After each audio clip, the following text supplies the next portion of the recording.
Good afternoon. I'm honored to be joined by the woman to my right who needs no introduction, the Commissioner of the Department of Health, Judy Persicelli. To her right, another familiar face, the state's epidemiologist, Dr. Christina Tan. Thank you both for being here.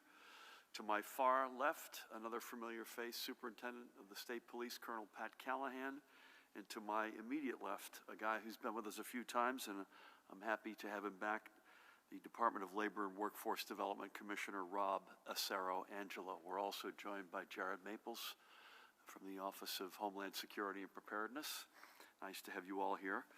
As we all know, that Thursday is the day when the latest labor indicators are released by the U.S. Department of Labor, and Rob is here again to give an update on his department's efforts to ensure that every New Jerseyan who has applied for unemployment benefits is receiving them. And I know that Rob's also going to update us on his team's efforts to ensure the unemployment system and the trust fund that many of us, including all New Jersey employers, pay into isn't a victim of fraud. Let's be perfectly clear. We're going to make sure that every New Jerseyan who needs support at this time gets it. Anyone who is breaking the rules is only hurting everyone else who's playing by them. They're draining resources that deservedly belong to other residents, and they're draining the time of Labor Department staff who need to continue chipping away at the backlog of claims. And we are carefully watching every indicator that can tell us when it's okay for more people to get back to work. And as we hit those marks, we will continue with a responsible and deliberate restart. To be sure, we continue to see positive signs, as you can see here. The key metrics from our hospitals continue to move in the right direction. We are way down from our peaks and continue to see indicators fall. The progression across the past 2 weeks has been pretty constant and consistent. Again, green balls are good, red balls are spikes from the day before. We want more green than red, and we have a lot more. Each green light, again, means a day that the numbers we need to see actually decrease from the previous day. And in some cases, we see a red light, meaning an uptick the following day or a couple of days more than balanced out. And we're seeing this reality across each region of our state. Again, the one that Judy and her team and I look at and monitor carefully is the one in the upper left with new hospitalizations, where we see more red balls than we'd like. Each day brings with it surer signs that we're moving closer to being able to enter phase 2 of our economic restart, but we also have to balance this reality among our neighbors and among other major states. We still lead in some indicators that we would rather not. This is why, while we're trying to move as quickly as we can, we're moving as safely as we must. For those still out of work or those whose claim is still on the backlog, know that we are committed, 100% committed, to both getting you the support you need now and to getting you back to work as soon as it is safe. We are all in this together, and we're all going to come out of this together. So, Rob, I know you and your entire team continue to make tremendous headway against unprecedented headwinds and sometimes Byzantine, shall I say, to be polite, federal regulations. And I know you're all leaning into a headwind created by frankly, the folks who came before us, who cut staffing levels at the Department of Labor roughly 25%. You can see on this graph from our friends at New Jersey Policy Perspective. I want to give them a shout out. This is a workforce that we could use now more than ever. Everyone on the front lines at the Department of Labor today has our respect and our thanks. And thank you again, Rob, for joining us today.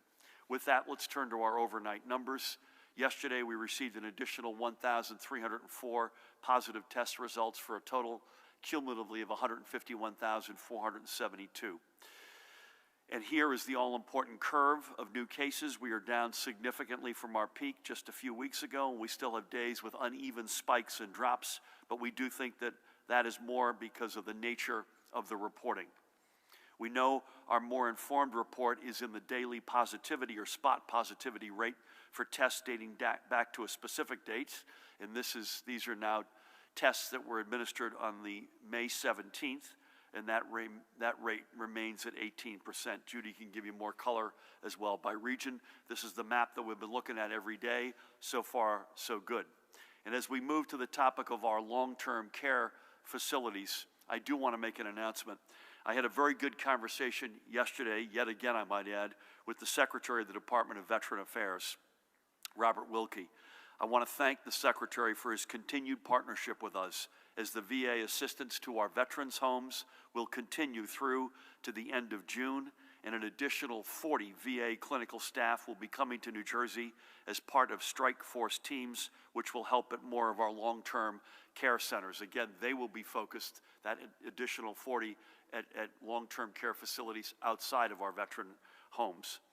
As I said, this is a strong partnership between us on the one hand and our federal partners, and I thank both President Trump and Secretary Wilkie for their continued support of our efforts.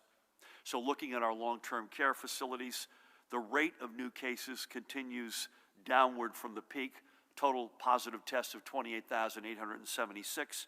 We continue our all-in, all-hands-on-deck, 24/7 efforts to push this curve lower with assistance, not just from the VA teams who have joined us, but as well as the National Guard, the nationally recognized firm we hired a few weeks ago, Judy's teams, and heroic healthcare workers who have been going in and out of those facilities in the teeth of this crisis. The number of lab, again, we reiterate, lab-confirmed deaths associated with our long-term care facilities is also decreasing from the peak, but having said that, the loss of 4,502 blessed lives. In our hospitals, the number of patients currently being treated for COVID-19 decreased again by nearly 200 and now stands at 3,208. Our field medical stations reported 46 patients. This is a breakdown of our total hospitalizations across regions. The number of patients reported in either critical or intensive care is now below 900 and sits at 896. And for as long as we've been reporting this indicator at these briefings, I do not recall, Judy, the last day that we had fewer than 900 residents in the ICUs. It's been many, many weeks. Ventilator use fell by another 50 yesterday to 700. There were 143 new COVID-19 hospitalizations yesterday, while exactly twice that number of live patients left our hospitals, 286. And here are those numbers charted across our regions. So again, we continue to see the right numbers from our hospitals, and this means the overall stresses on our healthcare system are lessening.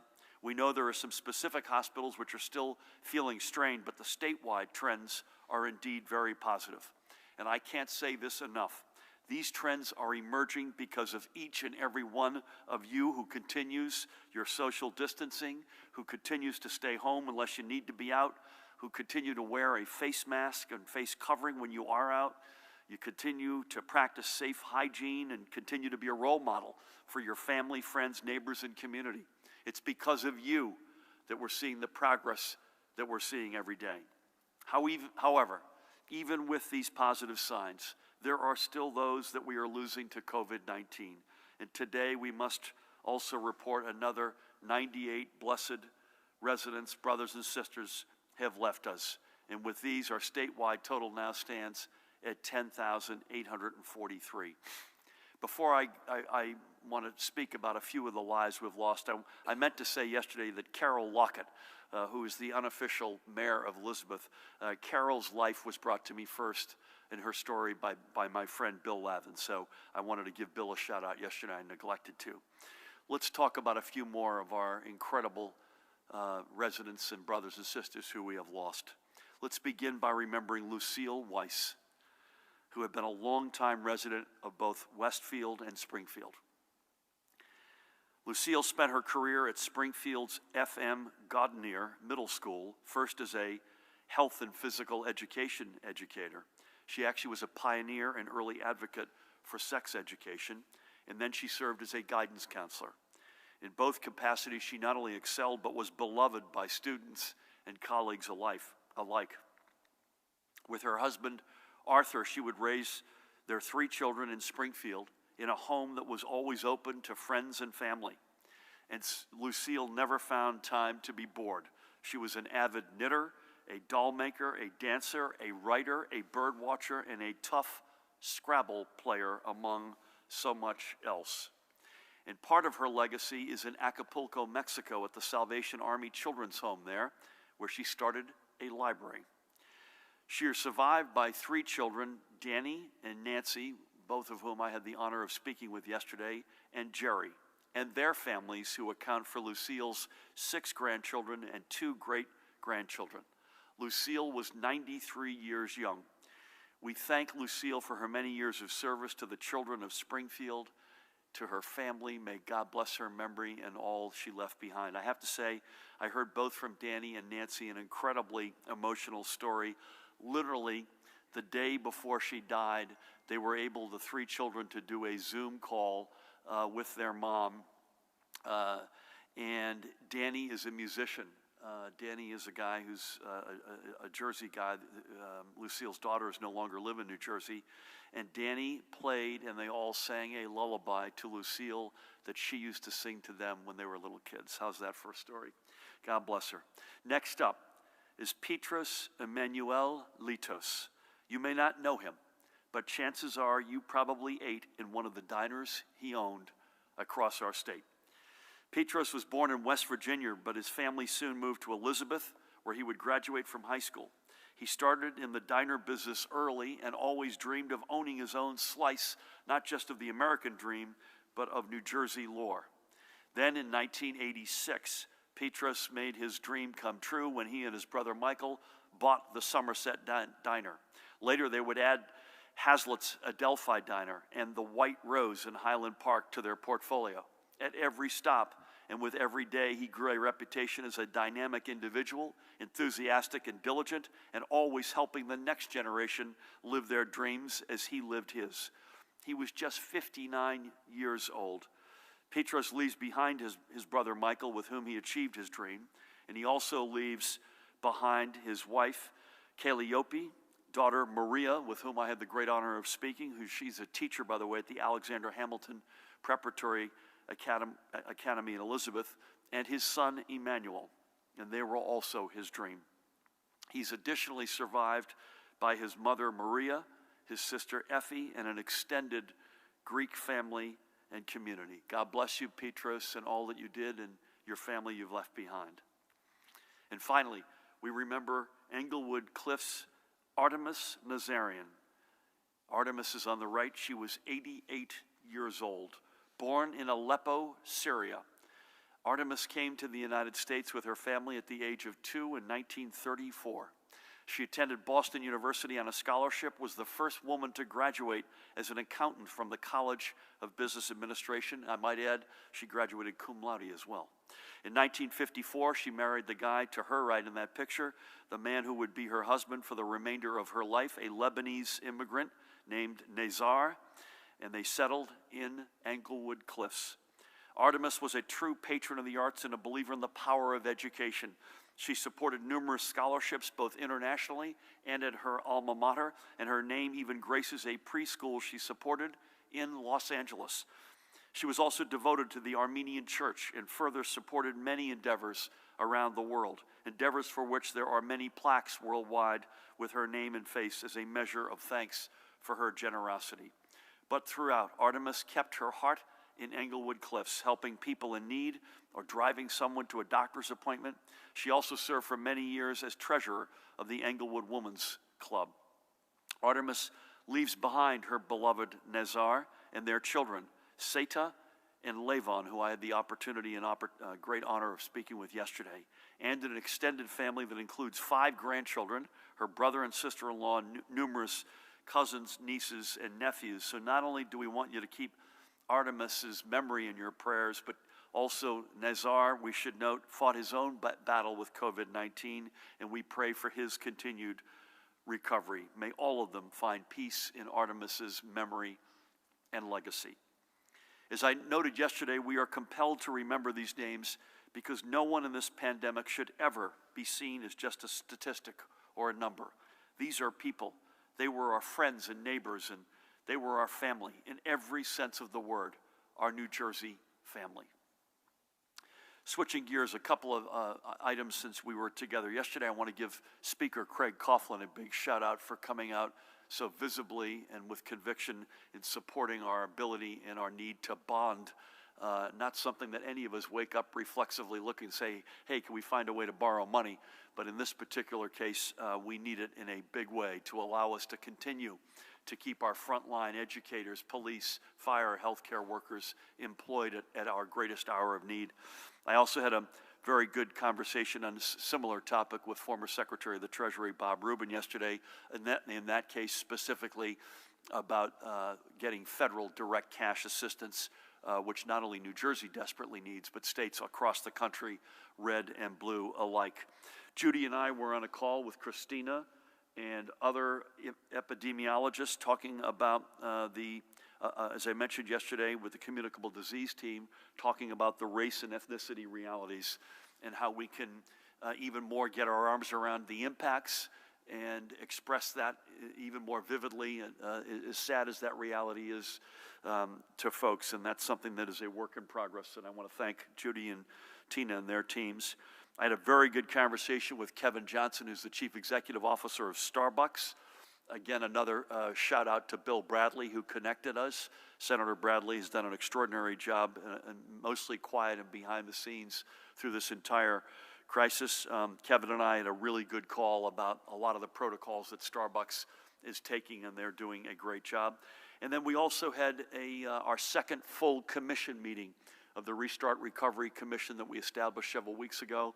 A really good discussion. I want to thank again Shirley Tillman, former president of Princeton, Ken Frazier, CEO of Merck, particular as co-chairs for shout out. The subcommittees are chaired by Tony Kosha, who is the chair of Amtrak and former chair of the Port Authority, Rich Trumka, the president of the AFL-CIO, Rich Besser, who we know is serving us in so many respects at this point, Judy, who runs the Johnson Family Foundation, Lisa Jackson, senior executive at Apple, former EPA administrator. They're the chairs of the subcommittees. I also want to give Ben Bernanke a big shout out, who gave a very compelling summary of the macroeconomic likely scenario going forward. So, a couple of announcements. First, today, in partnership with the Restart and Recovery Commission, as I mentioned, and the complementary advisory councils, we are reaching out to literally thousands of businesses and nonprofit organizations in the state to direct them to a short survey that will better inform our collective efforts as we look to take the next steps along the road back. This is a short survey that will be hosted on our covid19.nj.gov information hub, and while all the feedback will be public, respondents will remain confidential. We know that the impacts of COVID-19 have been varied across industry sectors, and while these sectors are represented in the panels we've brought together, nothing beats the input from those living this reality. So to all the business owners and nonprofit leaders, please be on the lookout for this email, and I thank you personally in advance for your participation and feedback. Just as we're all in this battle against COVID-19 together, we're all going to be part of our restart and recovery together. Next, I want to give a shout out to the Department of Environmental Protection and Commissioner Catherine McCabe. I'll have no Soviet Union jokes today, by the way, on the new Mask Up campaign they have launched to encourage more residents to wear face coverings while in our parks or on one of our beaches. This is a social media ready campaign that everyone can participate in. We get it. Wearing a mask or face covering is not required, but it is an important, vitally important additional measure of protection for you all and others against the spread of COVID-19, and especially in places where social distancing isn't as possible, like online for a slice of boardwalk pizza or in a restroom in one of our parks.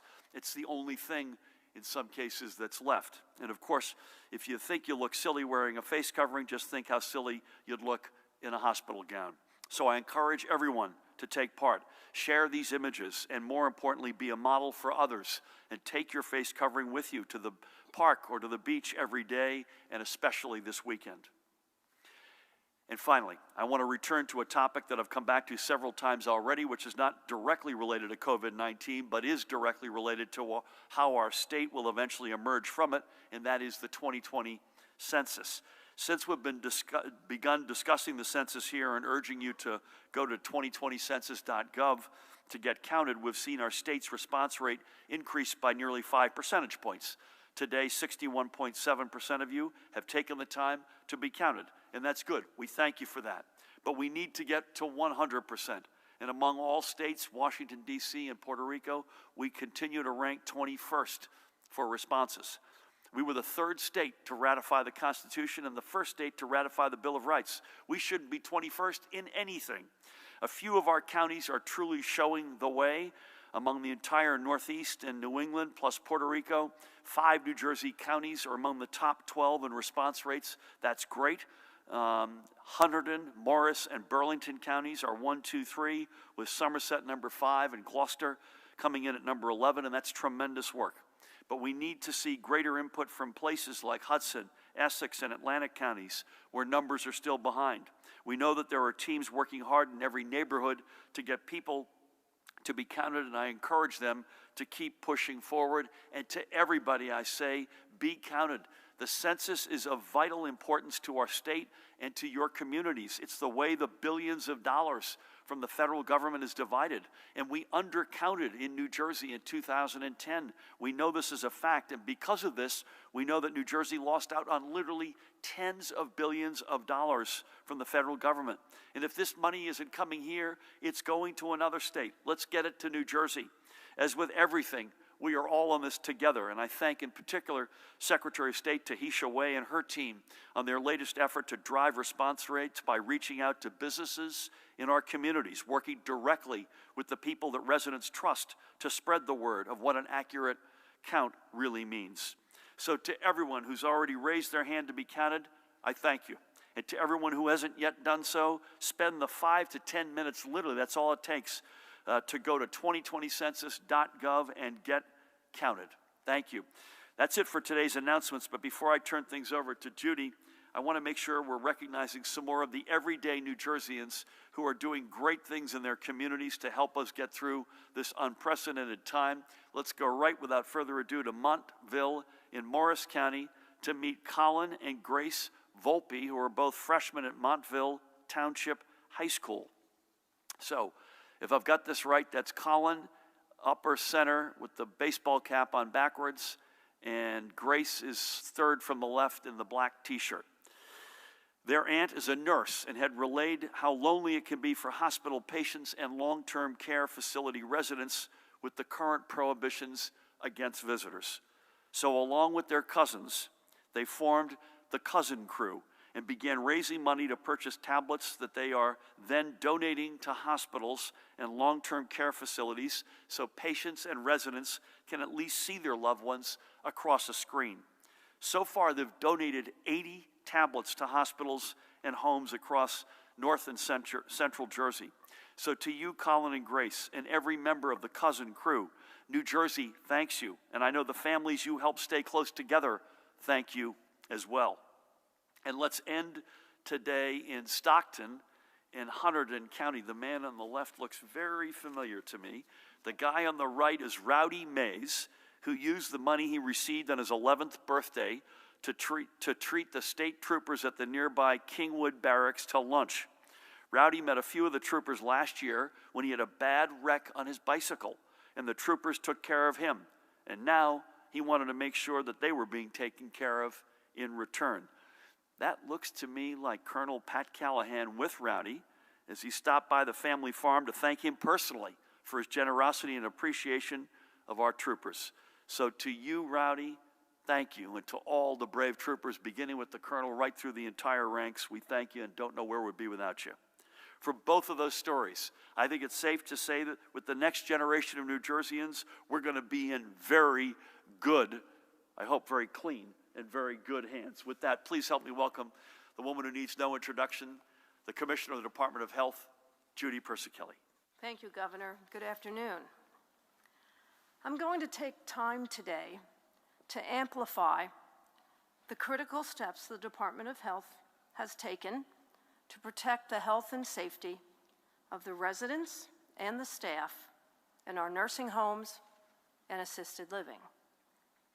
To remind all of you, as you know, our first case was identified on March 4th.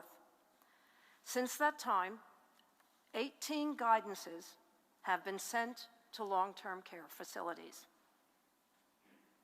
On March 6th, the Department of Health issued a memo emphasizing to, to all long-term care facilities the importance of their infection prevention response plans during this unprecedented epidemic. On March 14th, we restricted visitation based on information that community spread was placing their residents at risk. The next day, we were notified of our first outbreak in a long-term care facility. On March 22nd, in response to concerns from the long-term care industry that they were having staffing problems, we initiated a series of waivers allowing flexibility in their staffing that would allow additional staff to be easily onboarded at their facilities. 2 days later, based on a call from a long-term care facility where staff, administrators, and residents were ill, and the residents could not be appropriately cared for, we arranged for transfer of 78 residents that Friday evening to safety in another facility, and we temporarily closed that facility. On March 25th, I reached out to the Washington State Department of Health to learn more about their experiences in long-term care. They suggested all of the infection control protocols that we currently had issued. On that same day, Governor Murphy signed an executive order, 111, to require all facilities in the state to report on supplies, to prepare and respond to COVID-19, and be prepared to allocate scarce resources. That included long-term care. On the 30th, we sent out another advisory on priority actions for all post-acute care settings.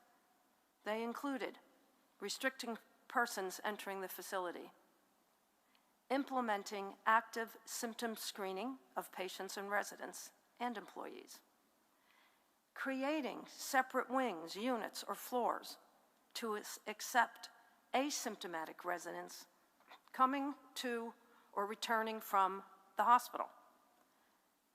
We told them that might mean moving patients or residents within a facility to create a new wing or unit and limit staff working between wings and units as much as possible.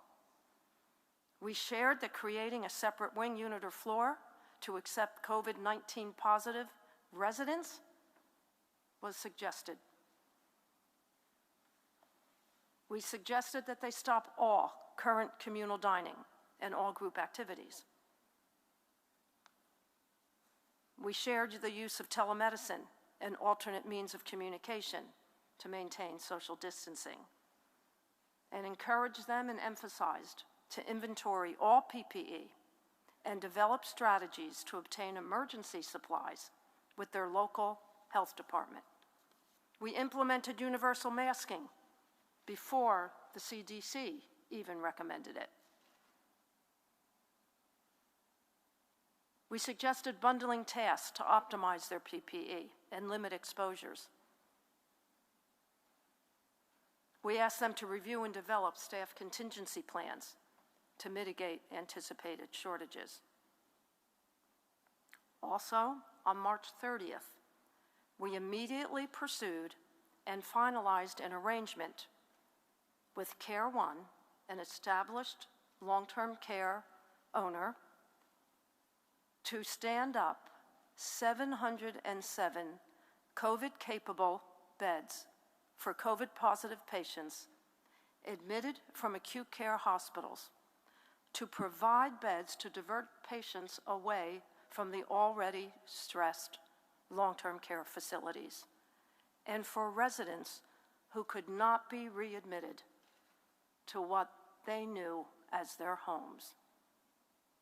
The next day, we sent a memo to all administrators on hospital discharges that included instruction on the appropriate management of readmitting patients to prevent further transmission. That same day, at 5 p.m., I held a call with more than 200 long-term care facilities outlining the requirements for accepting patients back to facilities only if they could maintain adherence to infection prevention requirements. On April 2nd, we sent another memo notifying facilities of the need to report their capacity, their PPE, and their staffing needs to the department. Between March 26th and May 19th, nearly 24 million pieces of PPE have been distributed to long-term care facilities. That includes Fema shipments, the strategic national stockpile, and state-purchased equipment. In early April, we finalized contracts with Alaris and Genesis to designate an additional 522 COVID-capable beds for nursing home patients being discharged from hospitals.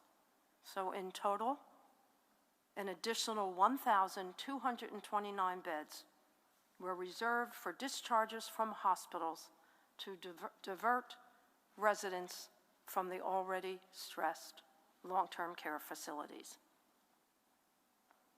On April 13th, we issued an emergency curtailment order to prohibit admissions and readmissions of individuals to facilities if they did not have the ability to appropriately cohort patients and staff, follow the CDC guidance for infection prevention and control, and maintain adequate staffing. You may recall on April 14th and 15th, the next 2 days, we experienced the predicted surge in our hospitals. As demonstrated by the actions taken, the department has been providing guidance and support to long-term care facilities throughout this outbreak, and we stand ready to support them through this epidemic. Presently, 678 facilities have returned attestations, and 24 are delinquent, and that has been posted on our website. For my daily report, last evening, our hospitals reported 3,208 hospitalizations with 896 individuals in critical care. 78% of those critical care patients are on ventilators. Today, there's a total of 19 cases of multi-system inflammatory syndrome in children. There are no deaths reported. The ages of the children affected range from 1 to 18, and 14 of the 19 have tested positive for COVID-19. Six are currently still hospitalized. The governor reviewed the new cases and deaths reported today. In terms of deaths, the breakdown by race and ethnicity is unchanged from yesterday. White, 53.3, Black, 18.5, Hispanic, 19.4, Asian, 5.5, and other, 3.4. At the state veterans' homes, we are reporting one additional death in Menlo Park. Our psychiatric hospitals, with a census of 1,240, are reporting the same statistics as yesterday. The daily percent positivity as of May 17th for New Jersey overall is 18%, 17% in the north, 19% centrally, and 17% in the south. That concludes my daily statistical report. Stay connected, stay safe, and stay healthy. Thank you. Judy, thank you for everything, in particular walking through, reminding folks the steps that you had taken as it relates to long-term care. Am I right in saying that of the inflammatory pulmonary, that's up 4 cases from yesterday? Yes. So we were at 15 yesterday, 19 today. That's right. 14 positive for COVID-19, 6 of the 19 are in the hospital. Yes. Thank you for that, and thank you for everything. We're going to switch gears mightily, but again, this is the healthcare crisis of all time. It's also the economic and unemployment crisis as a result of all time. And as I welcomed him back earlier, I want to welcome him, and please help me introduce the Commissioner of the Department of Labor and Workforce Development, Rob Acero. Angela. Rob. Thank you, Governor. I'm embarrassed to say it took a little time, but we became one of the 61.7% last night that we filled out our census form. We've been a little distracted, but we finally got to it. We know how important unemployment relief is to the vitality and health of families across our state. This week, we've been busy communicating with hundreds of thousands of workers via email and now text messages with new information and updates about their benefits. As of this morning, 1.1 million workers have filed new claims for unemployment benefits in New Jersey since March 15th. As I mentioned last week, in 2019, our state led the nation in percentage of applicants who received UI payments at around 80%. Even with the crush of applications during this pandemic, that number is nearly the same. Unfortunately, not everyone applying is eligible for benefits, but we're working hard to bring all available assistance to the many who are. The first comprehensive picture of our economic situation since COVID-19 gripped our state was made public this morning at 11 o'clock. The preliminary estimates from BLS and collected by our great NJDOL staff shows New Jersey's employment decreased historically in April, dropping by 757,700 jobs. Just 10 months ago, Governor, we reported the lowest unemployment rate since record-keeping began in 1976. Now we're reporting the highest, as we find our state at 15.3% unemployed. Employment in the Garden State has been reduced to a level not seen since February of 1992. This monthly jobs drop-off was not unexpected due to the current public health emergency. As our state was succeeding at flattening one curve, it was natural to see a rise in another. While the economic damage has been painful for far too many New Jersey families, public health must always guide economic health. And thanks to the efforts of all of us, we have avoided grisly scenes in our hospitals and unending grieving in our communities. In order to bolster the economic security of New Jersey's families, more than $3.4 billion in benefits has reached our workers so far. That includes $1.4 billion in regular UI payments and $2 billion in federal assistance. But we aren't just talking about numbers. We hear the impact reflected in the stories of our claimants, hard-working New Jerseyans using unemployment for the first time, and those who have exhausted their benefits and need a little more help. New Jersey joined all other states in having to design new systems and processes to distribute this new federal assistance for self-employed workers and independent contractors, as well as those who need an extension of benefits. I'm pleased to say we have completed modifications and can now process applications for those seeking this federal extension. New Jersey is one of the earliest states to get this process started.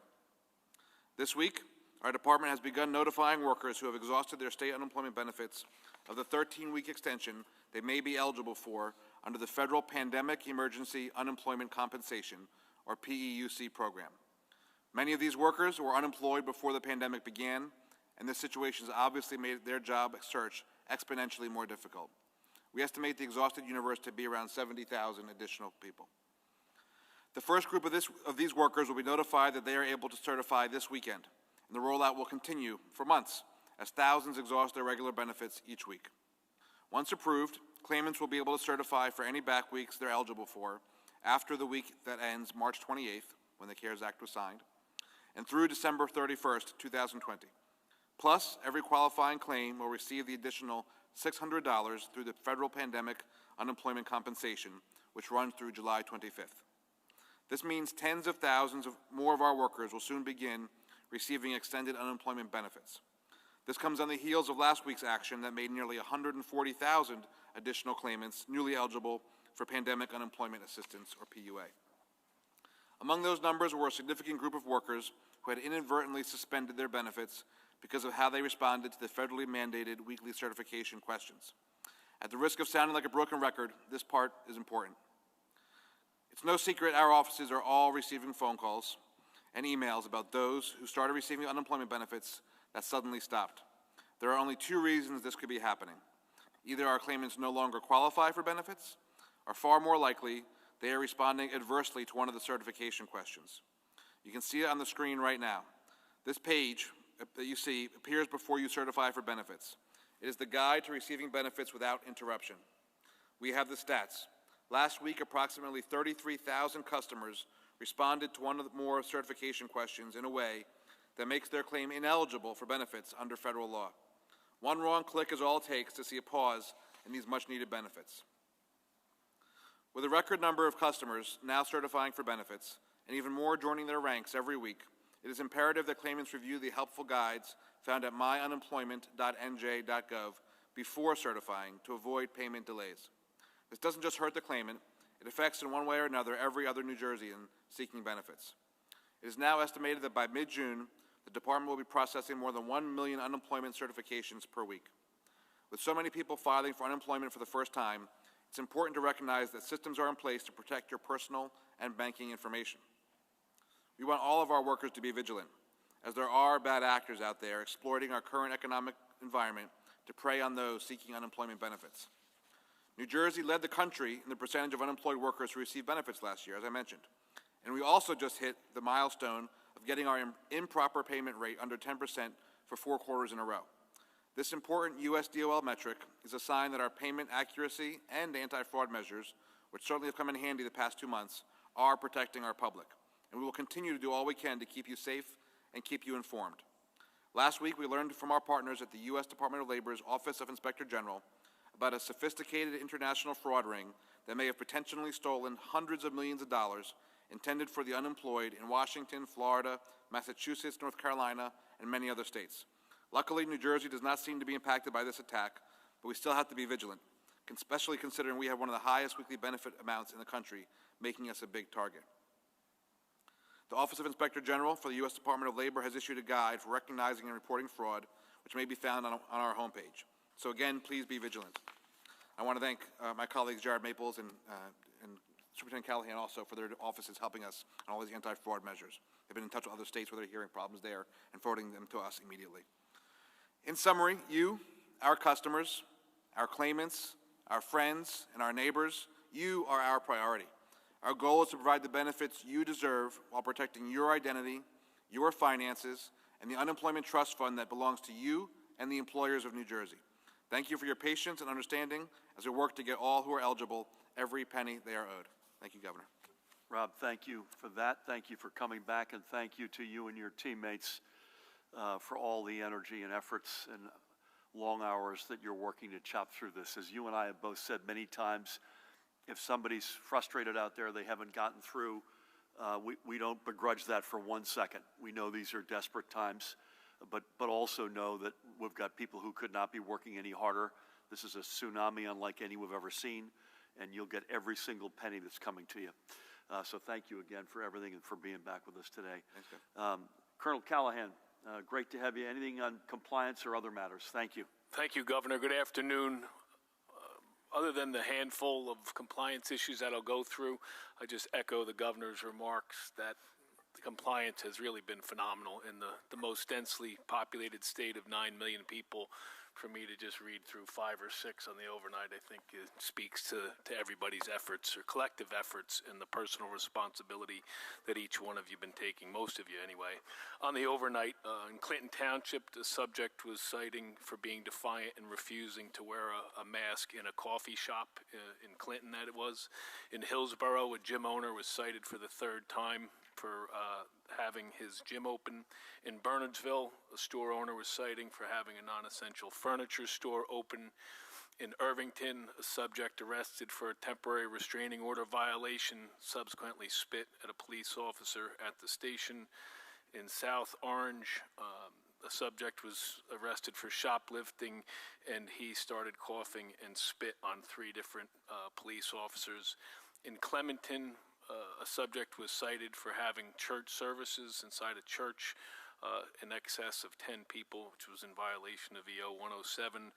And in Belmar, in addition, I know yesterday I had mentioned yesterday the owners were cited for a violation. 4 patrons yesterday were also cited. Beyond compliance, Governor, I just think it's important to note that Pete Gaynor, the FEMA administrator, hosted a call with all state directors of emergency management last night, talking about hurricane preparedness and pandemic operations.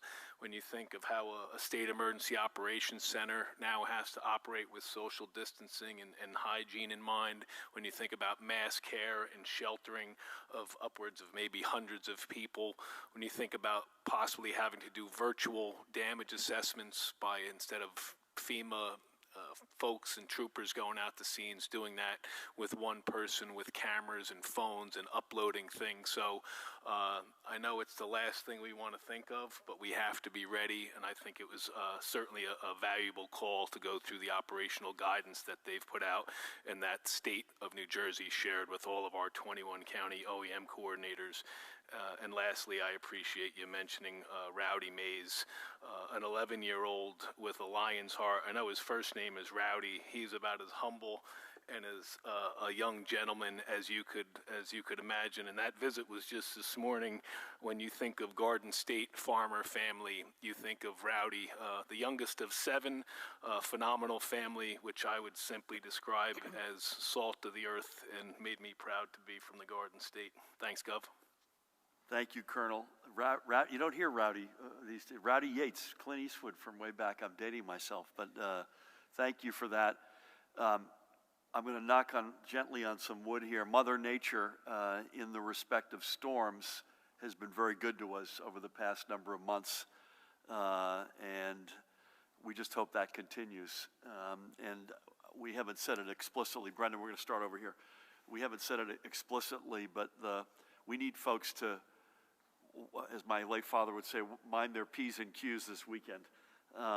Whether you're in a park or on a beach, we do have, I think Mother Nature appears to be, I'm not wild about saying this because I want the summer to start as much as anybody, but it looks like it's going to be cooler than normal and some rain, and so that may keep things at a lower level of activity. Again, I don't take any joy in saying that, but that's just a fact, and I appreciate all the help. And your point on compliance, folks need to hear that because it's now months.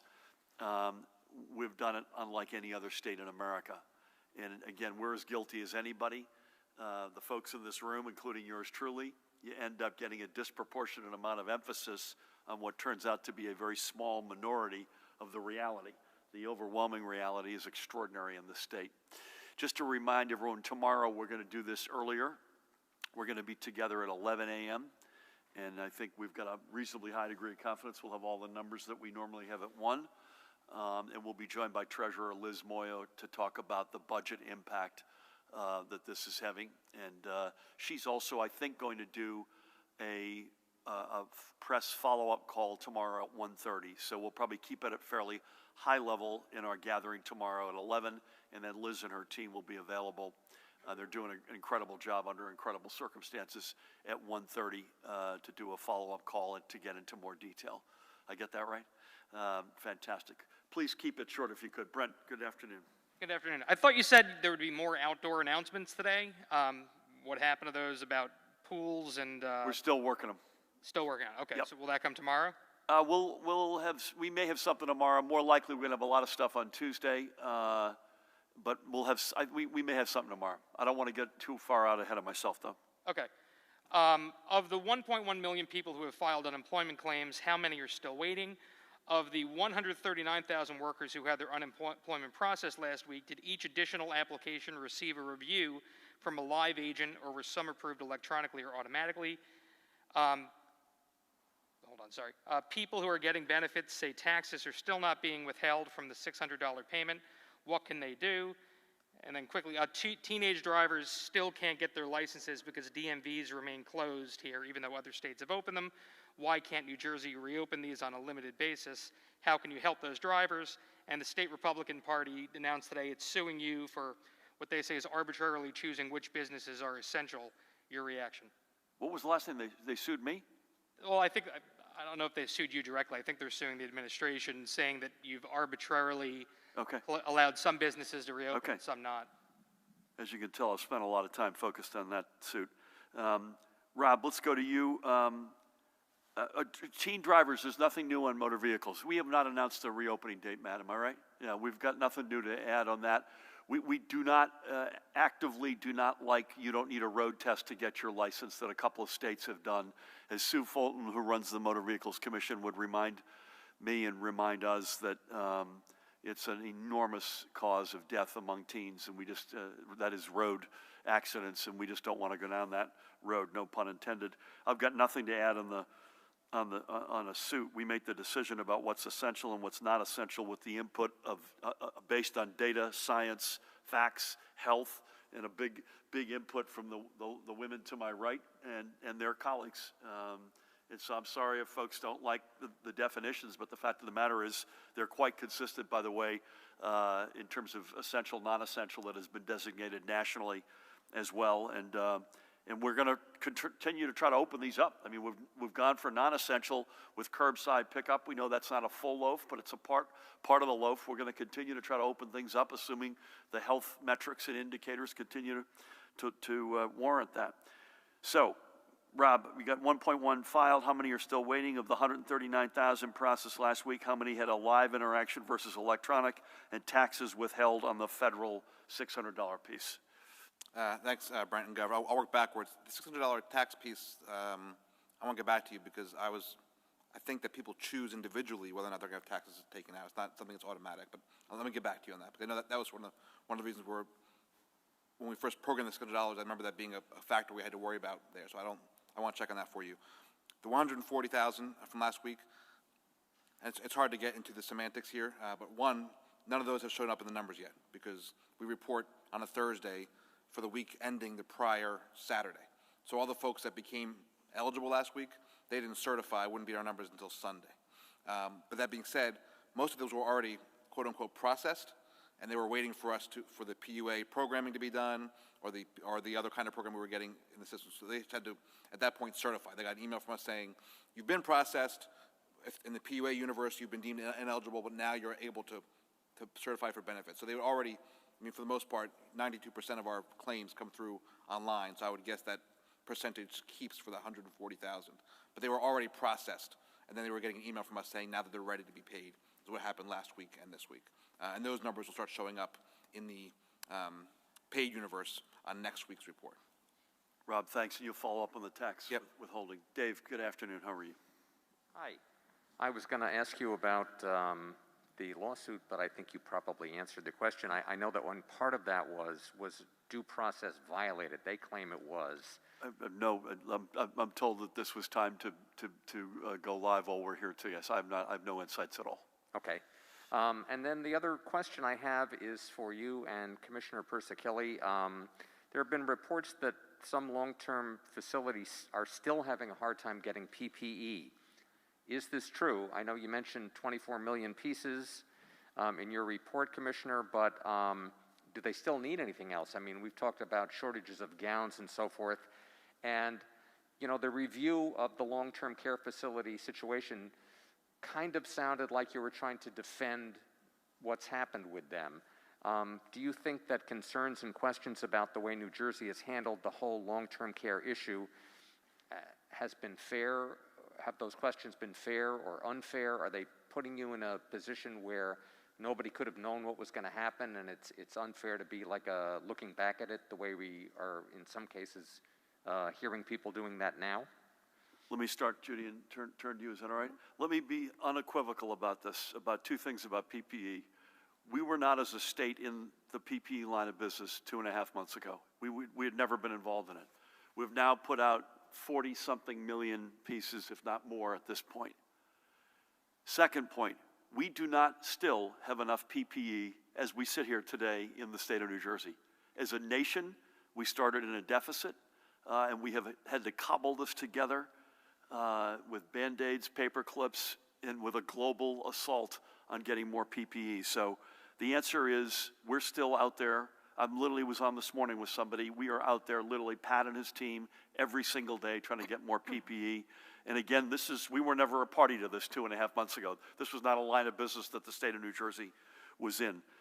I don't view it defensive at all. I view it as let's make sure everybody knows what the facts are. In fact, I got interviewed this morning by somebody, and I took the hook on the premise of a question which was completely wrong.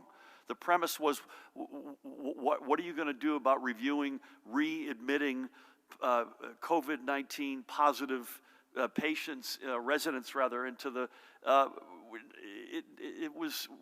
Judy was unequivocal, which is part of the reason why she went through this today, unequivocal that we could not mingle positive residents in with in the general population, and the unequivocal about PPE requirements, segregating. Cohorting sounds, it's a big word, it means separating, right? So you've got a group over here that are like situated, you've got another group over here, and in fact that extended, as I think you probably heard, to staff. You couldn't have staff crossing between populations, and Judy made that point as well. I think there's one other point that we haven't said lately, but we said a lot back in, again, this is at a time when Judy's going through this timeline, and I'm thinking, what did Italy look like at that point? With bodies literally, because the people who got sick were going to hospitals, right? So that's where we were trying to save their lives with ventilators and ICU beds, and we've got pictures of Italy staring us in the face at every moment, and where was therefore the right point of attack, et cetera, et cetera. But I think it's important to reiterate something, that unwittingly, these heroic workers going in and out of these facilities in those early days, frankly, loved ones, other visitors, other folks who were going in and out of these facilities, in probably all asymptomatic, but were unwittingly kindling the fire that has raged. I was reminded this morning, over 80% of the deaths in Canada are from long-term care facilities. That's the last point I'd make. It isn't just us. We are doing everything we can to figure out what we can do better. God forbid if this ever happens again. But something I didn't say today that I've said lately, 4,000 and something blessed lives lost. There are still several 100,000 people associated with long-term care facilities who we are working 24/7 to keep as many of them healthy and alive as we sit here. I went on too long, Judy. Over to you. Any thoughts you want to add? Well, I don't consider it being defensive. I really do think that it's important to clear up the inconsistencies and the record, because when we do our, as I don't like to use the same term as the governor, the post-mortem, although the after action, I think it's important for us to be able to put things in perspective. This timeline is remarkable when you think that we had our first case in March 4th, and it's not easy, but some people say, well, we saw it coming, we saw this, we saw that. Well, that's what we have to look at, because there will be another one. And I want to make sure that the record is clear and that we learn from it. And that inconsistencies are cleared up, and that everybody understands the responsibilities that we each had in this, and that we were dealing with something we had never dealt with before. This is not a time to blame anyone at all. It's a time to say, we did what we could do at the time, and when we do our after action, that's the time for us to learn, and we'll learn from each other, and we'll go forward. By the way, it's worth reminding everyone that you hired a nationally recognized firm with nationally recognized individuals now several weeks ago to come in and not only help plus up our LTC efforts, but also explicitly, without any control on our part in terms of where they come out, of exactly these sorts of questions. And so I don't know any other state that's done that, frankly. Maybe they've done it, but I know we've done it. And Judy deserves the credit there, because they're going to not just hold up a roadmap for what it needs to look like going forward. They're going to hold up a mirror to all of us, including, it must be said, an extraordinarily uneven performance by operators. Were there good apples? Are there good apples? You betcha there are. But there are others who just did not get the job done. So with that, let's move on. Do you have anything? Thank you. Governor, Executive Order 122 requires essential retail businesses that are still permitted to operate in New Jersey to adopt aggressive social distancing and disinfecting measures to combat the COVID-19 pandemic. That order did not include New Jersey farms, whose seasonal workers are considered essential. Yesterday, the state issued a set of safety guidelines for those farms, but they are merely recommendations and not mandated. Why is that? The guidelines also allow farmers to return infected, non-symptomatic workers back into the fields as long as they wear masks to keep 6 foot distancing. Does that standard apply to other businesses in New Jersey? And finally, what is your level of concern about the 2 recent spikes of coronavirus infections in migrant workers in South Jersey? Do you feel it's being contained? And can you explain what steps are being taken to isolate the 125 or so workers? I'll have Judy and probably Matt to come in here, both on the substance as well as how the executive order connects with this. I think we've been quite clear. Judy, you tell me if we've missed this, but in our sort of vulnerable populations, migrant seasonal workers are high on that list. So this is something that we are concerned about, and there are a whole series of steps that Judy, through the Department of Health, have taken, and we've seen this. This is not just abstract. I use the Singapore example, which I know is a long way from here, but that's in fact, Singapore had this sucker down to 0, and it reignited, and it was for this very reason, because of migrant workers who were coming in, closely congregated, not just in their work, but in their living realities. And so it's something we're very focused on, and again, that's why the migrant workers and the seasonal workers are listed high on that list of vulnerable populations. Judy, anything you want to add to that?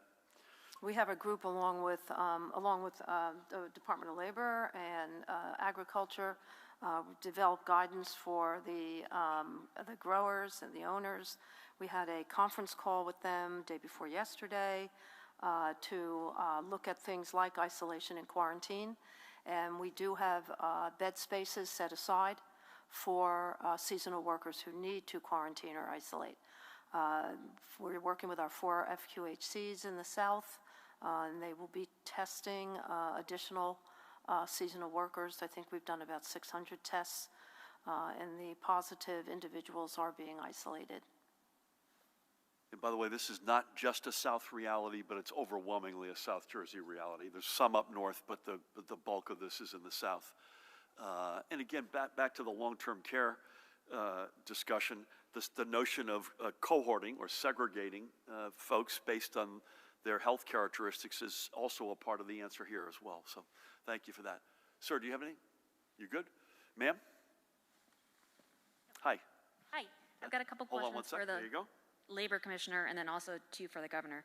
At the start, you'd mentioned you're seeing fraud among unemployment filers. What type of fraud are you seeing? And how are you differentiating this between someone making a mistake on the application? How many of the people who had run out of benefits are you contacting this week that can certify for the first time during the pandemic? And then also to reiterate Brent's question, which I'm not sure we got a clear answer on, how many of the outstanding unemployment applications are there, and then how are you getting through that backlog? And is there anything those people can do in the time aside from waiting for that? For the Governor, Governor, you mentioned previously you strongly endorsed a 9/11 style commission for the federal pandemic relief. In light of some of the questions that are going on about New Jersey's response, specifically long-term care, would you also support a similar bipartisan state panel with subpoena power to review New Jersey's response? And additionally, This is last one, please. Okay, sure. Additionally, you've been saying all along that data determines dates in determining when we can reopen next. But some folks have been frustrated. They haven't seen any recent modeling data. Can you show us any specific model that is informing your decision making, and whether that being opening schools, opening gyms, opening campgrounds, or any specific policy decision that's being informed by that data? I'll let Rob handle the labor questions, other than I'll say unequivocally, when we say fraud, we don't mean mistake. So if somebody makes a mistake, we're not talking about that. I think Rob already answered this. He spoke very clearly about work that he and Director Maples and Superintendent Callahan, this is serious international racketeering and crime. This is not somebody who checked box 2 and meant to check box 1. Rob, you can answer that. I have said, I think 2 to maybe 2.5 months ago, that I thought that a commission like 9/11 commission, chaired, I might add, by one of my mentors, Governor Kane, was not just right for the country, but for New Jersey. I've said that, I think, at least 2 months ago, and I've said it on more than one occasion. The data that we're using to rely on the decisions that we're making are the ones that you see every day. So we don't have something behind the curtain, and I can't give you a good answer in terms of yet, and I've said this, I think we've been pretty clear that Judy and Lamont Repollet and I and our teams need to still coalesce around what school looks like in the fall, and we promise that guidance in the next 2 or 3 weeks would be my guess. But you're seeing every day the data that we're seeing. Rob, can you very quickly hit those? Real quick, I got an answer on the $600, Brent. The taxes are not being taken out of that. And the reason was we didn't want to wait longer to get that money out, and that program was done that way. The folks who are now eligible for the extended benefits, we think the universe is about 70,000. That doesn't mean folks who currently have a claim in. These are folks who have exhausted since last July, as per the CARES Act. That's the universe. We need to look back and contact them to let them know that they are now eligible for benefits. Some of those are clearly already have claimed and been denied over the past couple months, but that's the whole universe is 70,000 plus. And as far as I don't like using the term backlog. We're at a point now where not everybody who filed a claim in the beginning is still claiming or certifying for benefits anymore over the past 2 months. So that number is a moving target. Like I said, the 1.1 million claims total, initial claims since March 15th. Right now, I think the number is 760,000 are receiving benefits. But again, that is, not everybody has to certify every week. So the numbers do go up and down. And again, that number does not include the 140,000 who became eligible last week to certify, or the extended benefits who are being able to certify this week. Thank you for that. Elise, how are you? Very good, thanks. Yourself? I'm hanging in, thank you. Good. I have 3 questions. The first is from Nikita at NJ Globe. Will the state pay for the National Guard to continue deployment if the Trump administration turns down your request to extend the June 24th deadline? My second question is, are there any concerns about New York residents whose beaches are closed coming to New Jersey beaches this weekend and throughout the summer?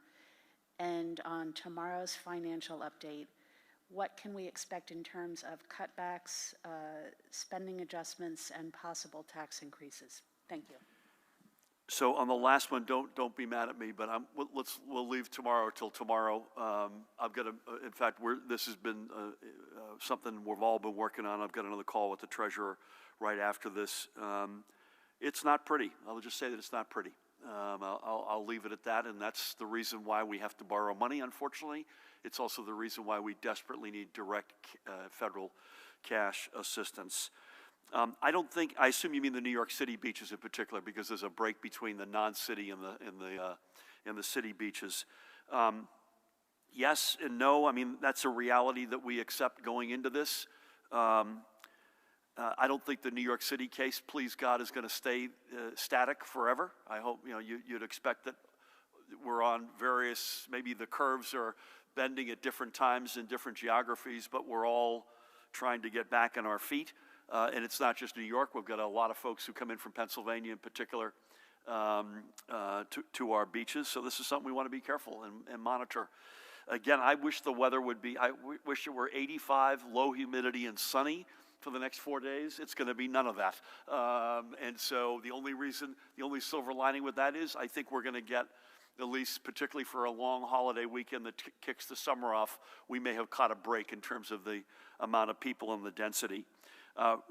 For Nikita, I'm going, I know, in reverse order here. Listen, we're still hopeful that we'll get that extension. George Helmy was on with the White House literally this morning on this explicit topic. But having said that, we're going to have to figure out a way to continue to surge in these facilities. How we pay for it, I'm hoping that the feds will pay. We have not come close to giving up on that, but Judy would be mad at me if I didn't say we're going to need the surge to go on in these facilities. And so we'll find a way. Sir. I have a few questions here.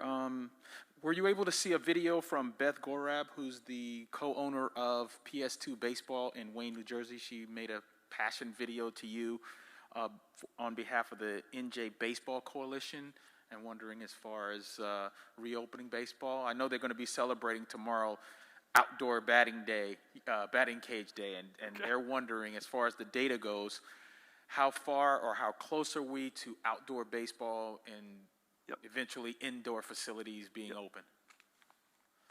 Is that it? Yep. I have not seen the video. That doesn't. So please apologize to her on my behalf. I'm a huge baseball fan. Please don't ask me who I root for. And this is something is a work in progress. I mean, we're at a work in progress with the National Football League, with Matt's been on daily with the Philadelphia 76ers, who practice and have their headquarters in Camden, by example. And so it's a work in progress. Believe me, I would love nothing more to get the holy water from Judy and her team to say that it's okay to re-engage on team sports. I hope that that's sooner than later, but we're not there yet. And I would just ask folks, both the mom and Wayne, as well as everybody, please keep doing what you're doing. Know that it's something that we want to get to without question. I hope sooner than later. And we understand why it's overwhelmingly the rationale to be able to do it, assuming you could do it safely, is overwhelming. It's mental health, it's physical fitness, it's going out cheering for our kids. It's all the reasons why we do sports. And listen, I hope we get there sooner than later. Thank you. Please, you're going to take us home here. Hold on one sec. With the Atlantic City Press, so I have some casino questions. We know who you are. For the governor, have you seen the Casino Association of New Jersey plan on reopening that it has developed with the Atlantic Care Regional Health System? What do you think of it? Is there a casino subcommittee on your Restart Commission, and who chairs it? How much time are you giving to the consideration of this huge industry? And then on unemployment, for the Labor Commissioner, the U.S. Labor Department said the number of people actually collecting this week dropped by about 113,000, from over 700 to just over 600. What explains that drop? Is it a simple mistake? There have been mistakes in the past, so this was the Federal Labor Department report. Can you give us an update on the new call center? And how many workers are now handling claims? How many are taking calls? And how many have volunteered to help with unemployment so far from other divisions? Okay. Thank you. Thank you. I'll start on your first series, and then, Rob, you can either answer these or we may have to come back to you on some of this, so bear with us. Listen, I was on with my friend Harry Hurley this morning, and we discussed casinos for a good chunk of the time that I was on the air with him, and it's of overwhelming importance, not just in Atlantic City, but certainly in Atlantic City, but it is an overwhelmingly important employer and element of our economy. So you asked me how much time do we spend thinking about it. We spend a lot of time on it. I've not seen the plan, but I know our team, Matt, I assume that I'm not sure where it is, but we're reviewing not just any plan that the industry's put forward, but also our independent plans. I don't believe we've got a subcommittee focused on casinos among the councils, but that doesn't mean we're not thinking about it and wargaming this. I just would stop, and if Judy or Christina see this differently, they should weigh in here. Casinos are a tough nut. They've got a number of attributes which are concerning. I'm putting aside the economic impact and the employment impact, which is overwhelmingly positive, right? And by the way, as I mentioned to Harry this morning, he said, how long-term can the damage be? I said, literally, Atlantic City and the casinos in particular, have just barely gotten back on their feet over the past couple of years from a recession that was over 10 years ago. So the long-lasting element of this, and Rob knows this because a huge slug of these folks are overwhelmingly, in fact, basically all of them are out of work. So the attributes that are concerning, and there's a couple that are good things. What's concerning? It's indoors. There's no ventilation. It's close proximity, and it's largely sedentary. Those are bad data points. I think the team to my right would agree with. On the more positive side, they're large. big footprint, and that's a good thing. In fact, we had kept them open a little bit longer, you may recall, when we shut the state down with Judy's and Christina's and others' blessing because of the scale. The size of the actual footprint of these floors allows you to social distance in a way that a smaller space clearly wouldn't. We're learning on how to manage capacities. We're learning that with parking spaces at county parks and state parks. We're learning it in different ways for beaches. Even though this is indoors, some of that's going to be applicable as we think this through.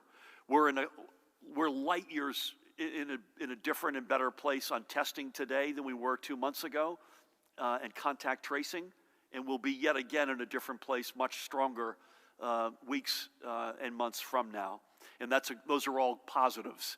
So it's incredibly important, but it's one we've got to get right because of the unfortunate attributes that I started out with. Rob, over to you if you could. Yep, real quick, the numbers, USDOL data is not easy to deal with. I think what you're talking about, it sounds like you were comparing last week's number, which was the total UI, straight UI of our trust fund claimants, plus our PUA and other claimants, and the number you talked about today is just our straight UI claimants, not including PUA and everybody else. But I also know that USDOL is adjusting every week because so many different numbers are coming in from different states. Some states are reporting PUA the right way, some aren't, but we can help you all out afterwards. But that's what it sounds like to me. Those numbers mean. As far as folks who are helping out, we have hundreds from within Department of Labor who are moving over to UI to help out. We're processing hundreds from other departments. Some have already started, also helping out with our UI offices, and they're all doing different versions of things based to help triage the help. We're already starting to process more than 100 new employees to be full-time UI employees from here until the foreseeable future. So it's all hands on deck across the government. I want to thank my colleagues in the cabinet and front office for being so ready, willing, and able to send staff our way to help us out. Thank you, Rob. I'm going to mask up and say to Judy and Tina, thank you so much, as always, for everything you do and for being here. Rob, very good to have you back. Keep up the great work. And folks, if you're still out there, we haven't gotten to you and you're frustrated, we don't blame you. But we will get there, and you'll get every penny that's coming to you. Pat and Jared and Matt, thank you for your being here. I mentioned this yesterday. I think this afternoon we're meeting for our annual pre-Memorial Day risk assessment that has, in this case, very little, if nothing, to do with COVID. This is just to have that assessment as to where we stand before we go into the summer period. Tomorrow, again, we're going to be with you early at 11 a.m. Out of acknowledgement that it's Memorial Day weekend and kicking off the summer. Normally it'd be at Jenkinson's tomorrow. I'm not going to be at Jenkinson's tomorrow, but I will be on the Jim Kerr Rock and Roll Show tomorrow morning as an homage to what I otherwise would have been doing at Jenkinson's. And again, to everybody, please keep doing what you're doing. It's been an extraordinary effort in this state, up and down, across. It takes our breath away how great everybody has been. Your spirit, your compliance, your passion. You get it that public health creates economic health, and you've lived it. Not just get it, you lived it. So just all I can say is keep it up. We're going to continue to take steps as responsibly and as soon as we feel we can. And in the meantime, thank you all and God bless you all.